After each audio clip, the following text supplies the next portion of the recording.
Hello back number 15 continue தெளிவா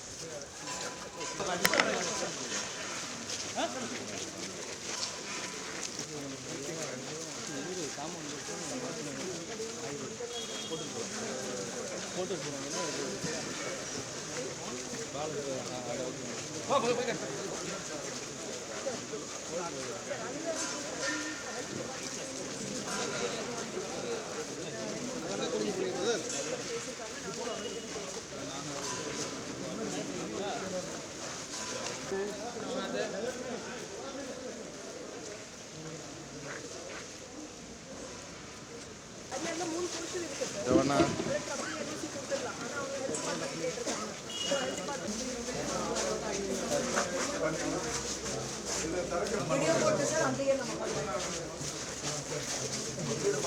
back entrance பார்க்குறாங்க.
பன்னெண்டு மீட்டர்னா 40 அடி சார்.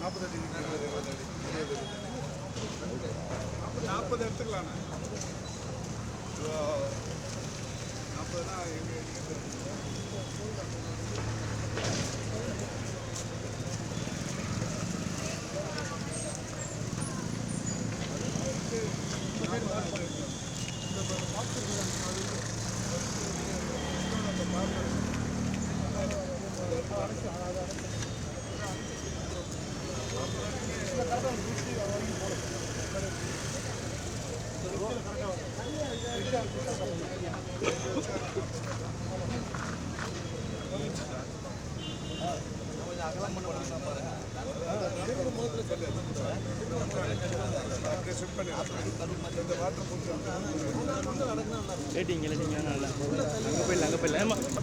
அங்கே போயிடலாம். அப்புறம் ஒருத்தர் மைக் கழிச்சு விட்ருவாங்க எல்லாரும்.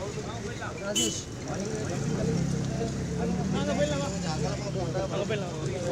சரி ஓகே. எல்லாரும் உள்ள போனேன்.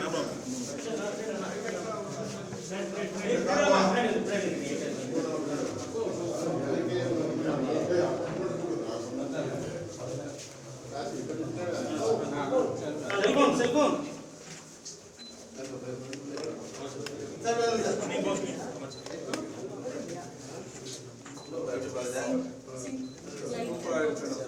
total 400 square feet na 400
ஆனால் இதுக்கு இந்த ப்ரீகாஸ்ட் முறையில் பண்ணுறதுனால போகலாம்.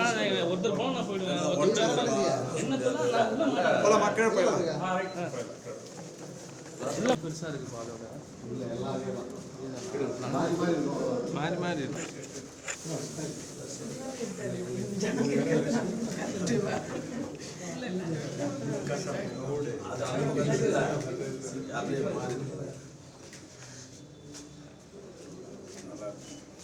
உங்கள் பேரில் ஒரு நல்ல வீடு கட்டி கொடுத்தீங்கன்னு ஜனங்க உங்களை வாழ்த்துறேன்.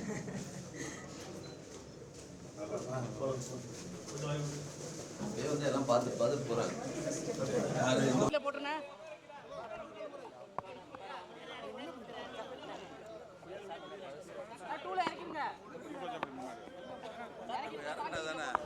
நீங்கள் அந்த மைக் கொஞ்சம் இறக்கிங்க. மைக்கெல்லாம் கொஞ்சம் இறங்குங்க. நல்லா இருக்குப்பா, கொஞ்சம் கீழே இறக்கி. என்ன தம்பி மைக்கு தம்பி தமிழ். கொஞ்சம் அமைதியாக இருங்க. போகலாமா?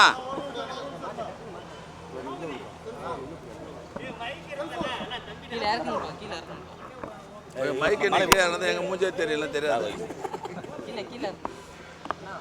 போகலாமா? சைதை சட்டமன்ற தொகுதிக்குட்பட்ட கோட்டூபுரம் திட்டப்பகுதி மறைந்தாலும் நம்முடைய இதயங்களில் இன்றைக்கும் வாழ்ந்து கொண்டிருக்கிற முத்தமிழர் டாக்டர் கலைஞர் அவர்கள் 1970ஆம் ஆண்டு சென்னையில் இருக்கிற கூவ நதிக்கரை ஓரம், பக்கிங்கால் கால்வாய் போன்ற நதி ஓரங்களில் எந்தவித அடிப்படை வசதியும் இல்லாமல் வாழ்ந்த அந்த குடிசையில் வாழ்ந்த அந்த மக்களினுடைய வாழ்க்கை தரத்தை எல்லாம் உணர்ந்து அவர்களும் காங்கிரீட் வீடுகளில் வாழ்ந்திட வேண்டும் என்ற நல்ல நோக்கில் 1970ஆம் ஆண்டு குடிசை மாட்டு வாரியம் என்ற ஒரு வாரியத்தை இந்தியாவிலேயே முதலாக ஆரம்பித்து முதல் கட்டமாக இந்த கோட்டூர்புரம் பகுதியில் தான் அந்த ஏழை எளிய மக்களுக்கு அடுக்குமாடி வீடுகளை கட்டித்தந்து குடியமர்த்தி அந்த வீடுகளை அன்றைக்கு மூத்த தலைவராக இருந்த ஜெயபிரகாஷ் நாராயணன் அவர்களை கொண்டு வந்து அந்த திட்டப்பகுதியை திறந்து வைத்த பெருமை நம்முடைய கலைஞருக்கு உண்டு. கிட்டத்தட்ட இந்த திட்டம் தொடங்கப்பட்டதுக்கு தொடங்கி 54 ஆண்டுகள் ஆகிறது. இந்த 54 வருஷத்தில் கட்டப்பட்ட வீடுகள் தட்பவெட்ப சூழ்நிலையில் நீண்ட நாள் பயன்பாட்டின் காரணமாக சிதிலமடைந்த நிலையில் இருந்தபோது மக்களை வாழ தகுதியில்லாத அந்த நிலையை உணர்ந்த நம்முடைய மாண்புமிகு தமிழ்நாடு முதலமைச்சர் அவர்கள் அந்த வீடுகளெல்லாம் அப்புறப்படுத்தி விட்டு புதிய வீடுகள் கட்டி யாரெல்லாம் குடியிருக்கிறார்களோ அவர்களுக்கே வழங்க வேண்டும் என்று உத்தரவிட்டு ஏற்கனவே கலைஞர் அவர்கள் 1970ஆம் ஆண்டு கட்டப்பட்ட போது இந்த ஒரு வீட்டினுடைய சதுர அடி எவ்வளோன்னு சொன்னால் 213 சதுரடி தான். இந்த குடியிருப்பில் வந்து G+2 74 பிளாக்கில் 1476 வீடு இருந்தது பழசில். இன்றைக்கு இப்போது வந்து 1800 வீடு கட்டியிருக்கிறோம். S+6 பிளாக் 17 பிளாக்கில் இன்றைக்கி 1800 வீடுகள் கட்டப்பட்டிருக்கிறது. இது 400 சதுர அடியாக கட்டியிருக்கிறோம். நம்முடைய மாண்புமிகு தமிழ்நாடு முதலமைச்சர் அவர்கள் ஏற்கனவே கட்டப்பட்ட வீட்டில் வந்து 205, 220, 240 தான் இருந்தது. இதில் வந்து அந்த குடும்பங்கள் வாழ முடியாது, இனி கட்டப்படுகிற வீடுகள்லாம் 400 சதுர அடிக்கு மேலே தான் இருக்க வேண்டும் என்று உத்தரவு போட்டு இப்போது அடுக்குமாடி குடியிருப்புகள்லாம் இன்றைக்கி தமிழ்நாடு முழுவதும் 400 சதுர அடிக்கு மேல் தான் இன்றைக்கி கட்டப்பட்டுகிறது.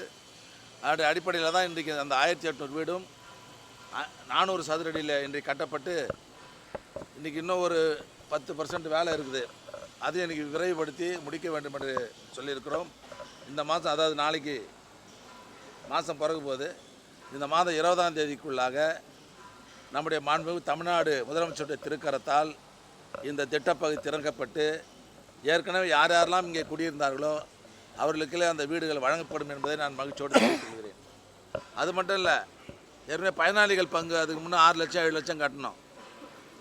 இதை கூட தலைவர் என்ன பண்ணார், அந்த ஏழைகள்லாம் சிரமப்படுறாங்கன்னு சொல்லி 1,50,000 லட்ச ரூபாய் கட்டினா போகணும்னு சொல்லி சொன்னார். அந்த 1,50,000 கூட எங்களால் மொத்தமாக கட்ட முடியாதுன்னு அந்த ஏழைகள் சொன்னதுக்கப்புறம் மாதம் 500 ரூபாய் 20 வருஷத்துக்கு கட்டினா போகிறோன்னு சொல்லி உத்தரவு போட்டு அந்த சிரமத்தையும் போக்கி இருக்கிற தலைவர் தான் நம்முடைய மாண்புமிகு தமிழ்நாடு முதலமைச்சர் அவர்கள் என்பதை நான் பெருமையோடு சொல்லிக்கொள்ள கடமைப்பட்டிருக்கிறேன்.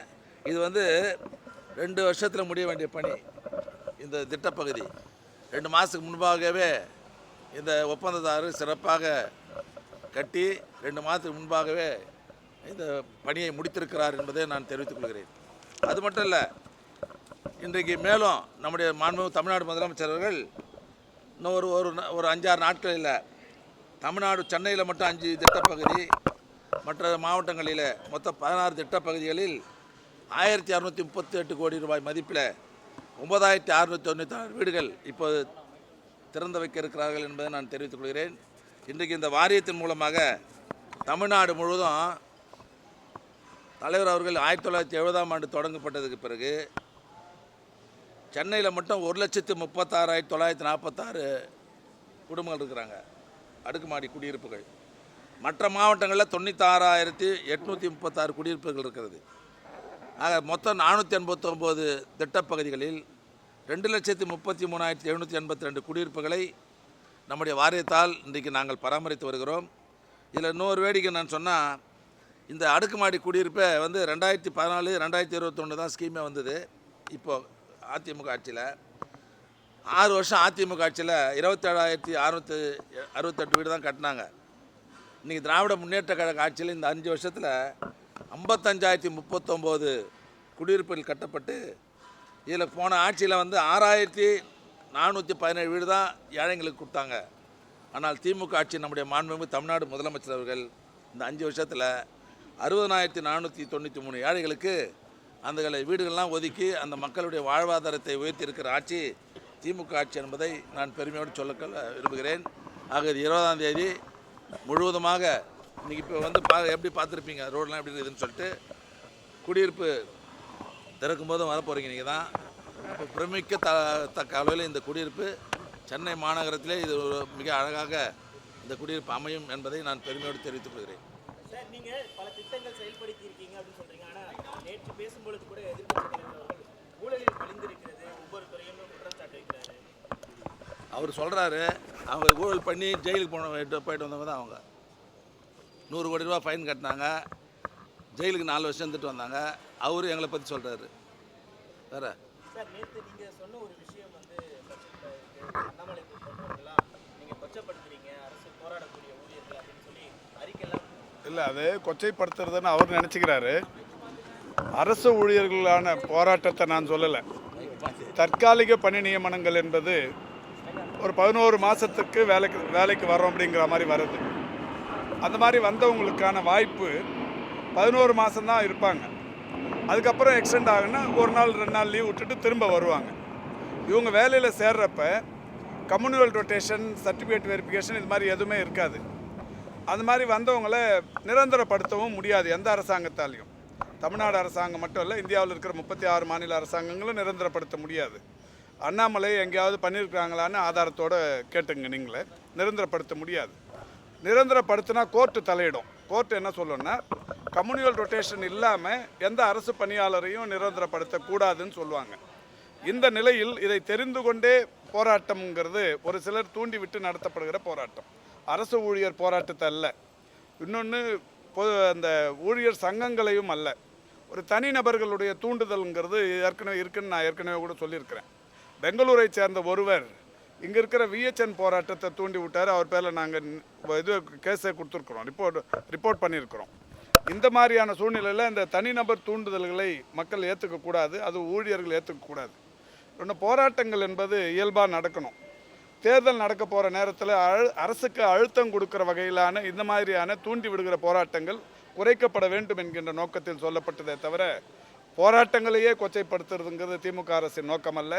இன்னொன்று, நான் அரசியல்வாதிங்கிறத தாண்டி முன்னாடி நான் ஒரு யூனியன் தலைவராக இருந்து தான் அரசியலுக்கு வந்திருக்கிறேன். ஒரு 1980களில் நான் ஏற்கனவே சட்டமன்றத்திலே இது பதிவு பண்ணேன். எம்ஜிஆர் முதலமைச்சராக இருக்கிறப்ப அவரை எதிர்த்து போராட்டம் நடத்தி, அவரையே தலைமைச் செயலகத்திலே போராட்டம் நடத்தி, எம்ஜிஆரையே கீழே இறங்கி வர வச்சு, ஒரு 500 பெண் தொழிலாளர்கள் முன் பேச வச்சு அவருக்கு நேருக்கு நேர் விவாதம் பண்ணவன் நான். அதனால் தொழிற்சங்கத்தை பற்றி எனக்கு நல்லா தெரியும். இவங்க என்ன சொன்னாலும் மக்கள் ஏற்றுக்கொள்வது என்பது இருக்கிறது.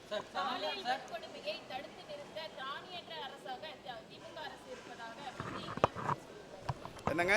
பாலியல் வன்கொடுமையை தடுத்து நிறுத்த திராணியற்ற திமுக அரசு இருக்கிறது அப்படிங்கிறது. அதாவது இதுக்கான அந்த நேஷ்னல் கிரைம் பியூரோ NCB ஏற்கனவே இதில் எந்தெந்த சதவிகிதம் பாலியல் வன்முறைகளாக இருக்கட்டும் இல்லை கொலை குற்றங்களாக இருக்கட்டும் எந்த மாதிரி குற்றங்களுக்கு என்னென்ன சதவிகிதம் அப்படின்னு பட்டியல் போட்டு மரியாதைக்குரிய சமூக நலத்துறையின் அமைச்சர் கீதா ஜீவன் அவர்கள் சட்டமன்றத்தில் அண்மையில் தெரிவித்தார்கள். இந்தியா முழுக்க இருக்கிற 36 மாநிலங்களில் மிக குறைந்த அளவிலான இந்த குற்றச் செயல்கள் என்பது தமிழ்நாட்டில் என்பதை ஆதாரத்துடன் தெரிவித்திருக்கிறார். அதுக்கெல்லாம் மறுப்பு தெரிவிக்கிறதுக்கு அவங்களால முடியாது. இப்போவும் கூட நாங்கள் யாராக இருந்தாலுமே பொதுவெளியில் விவாதிக்க தயாராக இருக்கிறோம். எந்த குற்றச் செயலாக இருந்தாலும் தமிழ்நாட்டுக்கும் மற்ற மாநிலங்களுக்கும் இடையே இருக்கிற வித்தியாசம் மிக குறைந்த அளவிலான அந்த குற்றச்சாட்டுகள் தான் தமிழ்நாட்டில் இருக்குங்கிறது எல்லாருக்குமா தெரியும். இவங்க தேர்தலுக்காக சொல்லப்படுகிற எதுவுமே மக்கள் மத்தியில் எடுபடாது. தமிழ்நாடு மாநிலத்தில் இருக்கிறவங்களுக்கும் பாதுகாப்பு இல்லை, வெளி மாநிலத்திலேருந்து பிழைப்புக்காக தேடி வரவங்களுக்கும் பாதுகாப்பு இல்லை அப்படின்னு தாவேகா தலைவர் பற்றி ஒரு கருத்து வச்சிருக்காரு. எலெக்ஷன் வருதுப்பா, எல்லாருக்குமா பேசுவான். கருத்து சொல்கிறதுக்கு எல்லாருக்குமா உரிமை உண்டு. ஆனால் அதே நேரத்தில் இந்த புள்ளி விவரங்களை ஒன்றிய அரசு தெரிவிக்கிற புள்ளி விவரங்களையும் பார்க்கணும். அன்றாட நிகழ்வுகளில் தினந்தோறும் நடக்கிற விஷயங்கள் மற்ற மாநிலங்களுக்கும் நம்ம மாநிலத்துக்குமா பார்க்கணும். இதையும் தாண்டி நான் ஏற்கனவே சொன்ன இந்த NCB அந்த பட்டியலையும் அவங்க எடுத்து வச்சு பார்க்கணும். இப்போ எடப்பாடி போன்றவர்கள் சொல்கிறாங்கன்னா ஒரு 4 வருஷம் அவர் இருந்தார். இந்த 4 வருஷம் நான் நேற்றுக்கு கூட சொன்னேன், ஒவ்வொரு நாளுமே ஒரு புத்தகம் போடுற அளவுக்கான குற்றப்பதிவுகள் அந்த ஆட்சியில் இருந்தது. இப்போ நடக்கிற குற்றப்பதிவுகளுக்கு அதுக்கு நீங்கள் கணக்கெடுத்தீங்கன்னா 1000ல் 1 மடங்கு கூட இருக்காது. வேணும்னா ஆதாரங்களோடு நாங்கள் அவர்களோடு வாதிட தயாராக இருக்கிறோம். என்னங்க? எந்த குற்றவாளியை காப்பாற்றுறதுக்கு பண்ணாங்கன்னு நீங்கள் கேளுங்க. அவங்க கேள சொல்கிறவங்க கேளு, நீங்கள் கேட்கணும், பத்திரிகையாளர்கள் கேட்கணும். எந்த குற்றவாளியை காப்பாற்றுறதுக்கு எந்த எல்லைக்கு போனாங்க சொல்லுங்கன்னா அவங்க கேளுங்க. யாராவது ஒரு குற்றவாளியை அடையாளம் சொல்லுங்கள்.